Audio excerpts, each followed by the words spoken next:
An end of an era for the Iranian supreme king, the supreme leader, the supreme head of Iran, supreme head of Shias is here. Ayatollah Al Khamenei is dead. ये official हो चुका है. मैं कल reel डाला था और उसके बाद कुछ ही 10 आवर्स 15 आवर्स के अंदर ईरान भी कंफर्म कर दिया. और मेरे हिसाब से फाइनल रिचुअल्स जो शिया लोग फॉलो करते हैं, शिया मुस्लिम्स, उसके तरीके से उनको दफन और सब रिचुअल हो चुका है. ईरान से वीडियोस और इमेजेस आ रहे हैं जहाँ पे लोग बोल रहे हैं कि अपन बाहर से बोल रहे हैं कि ईरान इज सेलिब्रेटिंग.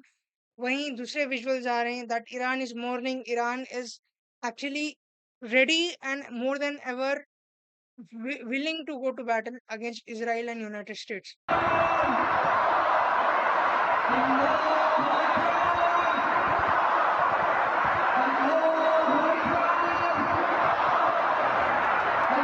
बहुत सारी वीडियोस आ रही हैं जहाँ ईरान के सिटीजन्स और ईरान के यंग मेन ये बोल रहे हैं कि we are waiting for the direction, we are waiting for the announcement of ground war की जमीन पे जंग लड़ने का वक्त जब आएगा हम उसके लिए रुक रहे हैं. And we have witnessed it all.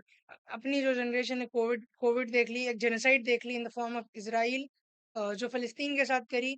कोविड-19 तो ऑब्वियसली ग्लोबल पैंडेमिक, लाख करोड़ों लोग मर गए. और अब अपन एक बादशाह की मौत भी देखे. बहुत सारे लोग इंटरनेट पे पूछ रहे हैं, ये बोल रहे हैं कि बाहर के लोग क्यों सेलिब्रेट कर रहे हैं. स्पेसिफिकली इंडिया में ये पूछा जा रहा है कि ये इंडियन मुस्लिम्स वहाँ के राजा की मौत क्यों सेलिब्रेट, सॉरी, मौन कर रहे हैं. सेलिब्रेट बोला मैं पहले, मौन कर रहे हैं. अ, ये बहुत कॉम्प्लेक्स टॉपिक है. सबसे इजी मैं तरीके से बताता हूँ. आयतुल्लाह अल खमीनी जो है खाली ईरान के बादशाह नहीं थे. He was not only the supreme leader of Iran, rather he was the supreme leader of Shias. एक हेड ऑफ रिलीजन मानिए आप, जैसे क्रिश्चियंस के लिए पोप रहता है, तो सुन्नी सुन्नी नहीं, शिया मुस्लिम्स के लिए वो आयतुल्लाह अल खमीनी थे. अब आप हेड बोलेंगे तो क्या उन्होंने रिलीजन को बनाया? नहीं, he did not make the religion, he was just a supervisor. उन्होंने जस्ट उनके कंट्री में जो शिया मुस्लिम थे उनको ओवरसी करते थे. और अपने आप को, क्योंकि दुनिया की सबसे ज्यादा मेजोरिटी ईरान में ही है, अपने आप को वो लोग शियास का हेड बताते थे. उसी लिए जो इन पूरी वर्ल्ड की शिया कम्युनिटी है, अब ईरानियन मुस्लिम्स के साथ मिलकर all over the world they are mourning the death of Ayatollah Al Khamenei. Who was Al Khamenei? Al Khamenei जिनकी पैदाइश 1989 के वक्त हुई थी. एग्जैक्ट डेट मेरे को नहीं मिली, बट 1989 के वक्त ही हुई थी. जो कि 1979 में जो ईरान के इस्लामिक रेवोल्यूशन हुआ था, जब वहाँ के लोग रेवोल्यूट करे थे रजा पहलवी की गवर्नमेंट और डिक्टेटरशिप, या राजा जो राजा था ईरान, या ईरान का पहले खमीनी से पहले पहलवी था, उसके खिलाफ रिवॉल्ट करे, एक रेवोल्यूशन निकाले, एक इस्लामिक रेवोल्यूशन निकाले. और उसके बाद खौमेनी, एक अलग इंसान है खौमेनी, उनकी फोटो होंगी. अ, उनको उनको वहाँ का बादशाह बने. उसके बाद उनकी मौत जब 1989 में उनकी मौत हुई, उसके बाद खमीनी जो है जब से अब तक बादशाह थे. अब उर्दू में बादशाह बोलते, हिंदी में राजा बोलते, अब इंग्लिश में सुप्रीम लीडर या किंग बोलते. तो मैं कोई भी एक टर्म यूज करता हूँ तो आप कंफ्यूज मत. और बहुत से लोग उनको शहीद बुला रहे हैं. शहीद का मतलब अगर मैं आपको बताता हूँ, the person who dies in battle, person who willingly dies to save और टू फॉर पर्पस, उसको शहीद बोलते हैं. जैसे इंडियन आर्मी में अगर कोई इंसान मरा या कोई इंसान जंग में जिसकी मौत होती है उसको शहीद बोलते हैं. जो इंसान इंडिया को बचाने के लिए मरा है उसको इंडिया का आर्मी का शहीद बोलते हैं. जस्ट लाइक दैट ईरान वाले और दुनिया के बहुत सारे लोग उनको शहीद बोल रहे हैं. अब आप सोच रहे होंगे आप व्हाइट बोर्ड पीछे क्यों है, खड़के क्यों बना रहा हूँ मैं वीडियो. अगर नहीं सोच रहे तो मतलब हम यहाँ तक नहीं देखे आप वीडियो, या फिर मेरे वीडियोस ज्यादा देर नहीं देखते, जो कि आपको देखने चाहिए. लाइक करो, सब्सक्राइब करो. मेरे पीछे व्हाइट बोर्ड इसलिए just for a bit of a section, ये वीडियो का छोटा पार्ट है जहां पर ट्रम्प जब अनाउंस करे हैं कि आयतुल्लाह अल खमीनी जो दुनिया का सबसे ईवल इंसान था उसकी मौत हो चुकी है, तो मेरे को थोड़ा हंसी आई. अब मैं खमीनी सपोर्टर नहीं हूँ, ना मैं ट्रम्प सपोर्टर हूँ, ना मैं इसराइल सपोर्टर हूँ, गॉड फॉरबिड. लेकिन मेरे को हंसी आई. ट्रम्प जो कंट्री से आता है यूनाइटेड स्टेट्स, और जो कंट्री उसके साथ मिलकर इसराइल और इसराइल अटैक कर रही है ईरान पर. हाल ही में अपन देखे, मैं जैसे लास्ट वीडियो में कवर करा था, प्रॉपर डेथ्स नहीं आए थे, कितने हुए थे. ईरान के एक स्कूल पर बम गिराए गए थे, बच्चियों के स्कूल पर. उस स्कूल में अब वेस्ट वेस्ट की मीडिया बोल रही 150 बच्चियां मर गए, 95 बच्चियां इंजर्ड है. अब ये बस एक हमले की बात है, ये तो वेस्ट मतलब मिडिल ईस्ट के बच्चियां मेरे तो like why would waste care. But ये वीडियो के ये पार्ट में मैं कवर करना चाहूंगा, वॉज खमीनी इविल? क्या जो खमीनी को इवल बोल रहे, क्या वो लोग अच्छे इंसान हैं?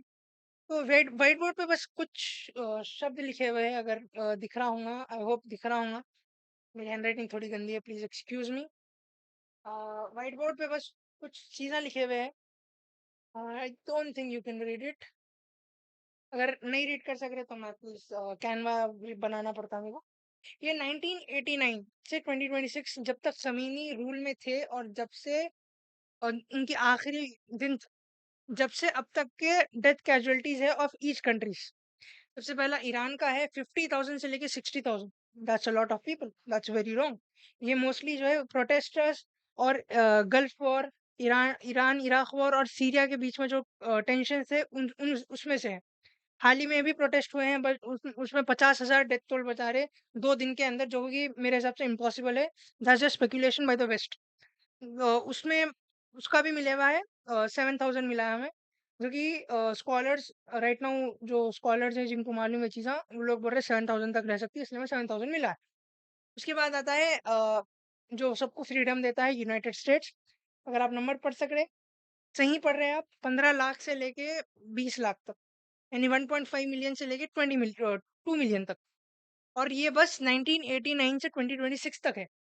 अब मेरी एक रील अगर आप नहीं देखे इंस्टाग्राम पे, देखिए मैं यूएस की हिस्ट्री में कितने लोग मारे, यूएस डेथ टोल जिसको बोलते, कैजुअलिटीज जिसको बोलते वॉर में, उसको मैं एक रील में कवर करा। ईरान ईरान नहीं, यूएस और इसराइल का।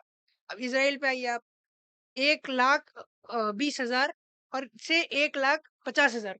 Again this is from 1989 to 2026, बेसिकली 1 2 3 35 37 ईयर्स के अंदर इतने लोग मारे हैं ईच ऑफ द कंट्रीज। अब ईरान को इवल बोलने वाले, सबसे पहली बात, जस्ट बिकॉज इनका नंबर ज्यादा है, this does not mean this is justified. Iran लोगों को मारा, अगर अनजस्टिफाइड मारा तो it is absolutely wrong, it is evil. But जो ईरान को इवल बोल रहे हैं आज, वो कंट्रीज क्या है? अपने आंखों के सामने 2023 2022 से लेके जो कहानी 1945 से पहले शुरू हुई थी, जब हिटलर के ऑलमोस्ट मरने के बाद, वर्ल्ड वॉर 2 के एंड होने के बाद, जो जर्मनी के जूस थे फिलिस्तीन में आके रहे, जब से अब तक की कहानी है। और आखिरी 30 साल में अपने आंखों के सामने अपन देखे कि ये कहानी में ऑपरेसर कौन है, और ये कहानी में जो इंसाफ जिसको होना वो कौन। आप जो नंबर देखें, 1,20,000 से लेके 1,50,000 तक, इसमें से 1,30,000 तक, 1,30,000 लोग की मौत लास्ट 3 साल के अंदर अपने आंखों के अंदर हुई, आंखों के सामने हुई। लास्ट 3 साल या 4 साल के अंदर 1,30,000 लोग को इसराइल मार दिया, बमा गिराकर, उनको उनके घर से भगाकर। Now that is called a genocide. तो आप ईरान को इवल बोल रहे हैं, आप भी इवल है। लेट्स स्टेट दिस फैक्ट, कोई दूध का दूल्हा नहीं है दुनिया में। ये कंट्री जो पावर के लिए, रिलीजन जो पावर के लिए, जेंडर जो पावर के लिए, हर चीज को इस्तेमाल करते हैं just to stay in power. ये बच्चों को मारते हैं ताकि ये ताकत में रहे। नेतन्याहू को, अगर आपको नहीं मालूम, नेतन्याहू के अगेंस्ट इसराइल के अंदर ही केस चल रहा है करप्शन का। लास्ट कुछ फिलिस्तीन का जो जंग हुई थी 2021 में शुरू हुई थी, if I am not wrong, जब से लेके अब तक, उससे पहले नेतन्याहू के खिलाफ एक कोर्ट केस हुआ था फ्रॉम द ऑपोजिशन मेरे हिसाब से, अबाउट करप्शन। अब वो केस आगे बढ़ा ही नहीं क्योंकि इसराइल वॉर में चल गई, जस्ट बिकॉज ये लोग अपने आप के गुनाहों को नहीं देखना चाह रहे, अपने आप के जो ये लोग क्राइम्स करे, they do not want to admit it, they kill children. Trump का भी वैसे ही है। ट्रम्प जो है, जेफरी एप्स्टीन फाइल्स में उनका नाम आया है just to distract, that that is one of the reasons to distract everybody from the files. He attacked Iran or was a part in attacking Iran. Video के and में मैं एक छोटा सेक्शन ईरान और इंडिया के बारे में बात करना चाहूंगा, जिस तरीके से आज ईरान अपने आप को आइसोलेटेड पाता है, despite India being a very good friend of Iran for a very long time. 1989 की बात है, just when Khomeini came into power. India तभी around that time nuclear test शुरू कर दिया था। जैसे इसराइल और यूएस आज ईरान के पास न्यूक्लियर वेपन नहीं चाहते हैं, तभी भी पूरे वेस्टर्न सिविलाइजेशन ये नहीं चाहता था कि one of the most populated countries in the world, one of the most dense and culturally different country in the world, India के पास न्यूक्लियर वेपन ना हो। Despite all the pressure from the West, India जो है nuclear test करा, nuclear weapons की तरफ अपने आप को बढ़ाया। Now even at that time जो है पूरी दुनिया, मेनली वेस्टर्न सिविलाइजेशन, इंडिया पे सैंक्शंस डालना शुरू कर दी थी। सेम सैंक्शंस जैसे ईरान पे है, not that severe but same. अब सीवियर क्यों नहीं है बोल तो अपन बहुत करीब थे न्यूक्लियर वेपन। अब टेस्ट करे थे तब मालूम हुआ मेरे ख्याल से उन लोगों को, तो अपन बहुत करीब थे, तो उतना ज्यादा कुछ कर नहीं सकते थे, इसलिए खाली ट्रीटी साइन करा लिए। अराउंड दैट टाइम 1991 के टाइम पे ईरान और इंडिया बिकेम गुड फ्रेंड्स। जब आयतुल्लाह अल खमीनी पावर में आया था, तो उन्हों और इंडिया के डिप्लोमेटिक टाइज यानी एक दूसरे के बीच में दोस्ती अच्छी थी। जहाँ ईरान जो है इंडिया को सस्ता ऑयल देता था, ईरान इंडिया से बहुत चीज़ें खरीदता था। और एक बहुत ही खास रास्ता शबार पोर्ट या चाहाबार पोर्ट, जो कि इंडिया को अलाउ करता था पाकिस्तान को अवॉइड करके सेंट्रल एशिया में अपने सामान पहुंचाने का। यानी पाकिस्तान की ना एयर स्पेस ना पाकिस्तान की जमीन से जाने की आपको जरूरत है। You can just go through the Chabahar port, Chabahar port and access Central Asia. And ये पोर्ट जो कि इंडिया के कंट्रोल में था, इंडिया का था, उसको कुछ ही घंटों पहले ट्रंप और इसराइल जो है अटैक करे हैं और पूरी तरीके से तबाह करे हैं। हाँ, कुछ महीने पहले ऑलरेडी इंडिया को ये बता दिया गया था कि आप ये छोड़ दो, यहाँ से चल जाओ, और अपन वैसे ही वहां से हट गए। और अब इंडिया और ईरान के बीच में कोई भी टाइज नहीं है। अ, इंडिया और ईरान के बीच में टाइज में अच्छे खासे थे। They you could call them friends. यहाँ मनमोहन सिंह भी मेरे ख्याल से गए थे आयतुल्लाह अल खमीनी से मिलने। इट इज जस्ट सैड कि इंडिया का जो एक प्रीवियस दोस्त था नाउ इज कम्प्लीटली फिनिश्ड। एक न्यू हिस्ट्री और एक न्यू हिस्ट्री अब लिखी जाएंगी ऑफ ईरान। लेकिन अभी भी चांस है। मैं जैसा बोला था, this could result in world war 3। अगर वो वीडियो जाके नहीं देखे, आप जाके पूरी देखिए। This could result in world war 3 definitely. क्योंकि अब ईरान के लोग are not ready to back down.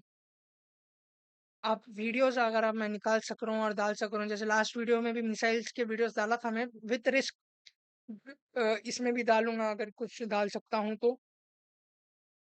जैसे लास्ट में बताया था कि ईरान के लोग आर रेडी टू फाइट। वो लोग रेडी टू फाइट हैं, दे आर वेटिंग। वो लोग बोल रहे हैं कि वी आर वेटिंग। तो ये बहुत एक्सकलेट हो सकता है। अगर आई होप मेरे जो बोलना चाह रहा था आप लोगों को समझ में आया होगा। This is a very sensitive topic. यहाँ कि ना केवल ये पॉलिटिकल है, this is also bit religious. तो मैं जितना हो सका उतना समझाया हूँ। अब आप क्या क्या है आप खुद सोचिए। Thank you for watching this video. मिलता हूँ नेक्स्ट वीडियो में। Till then piece.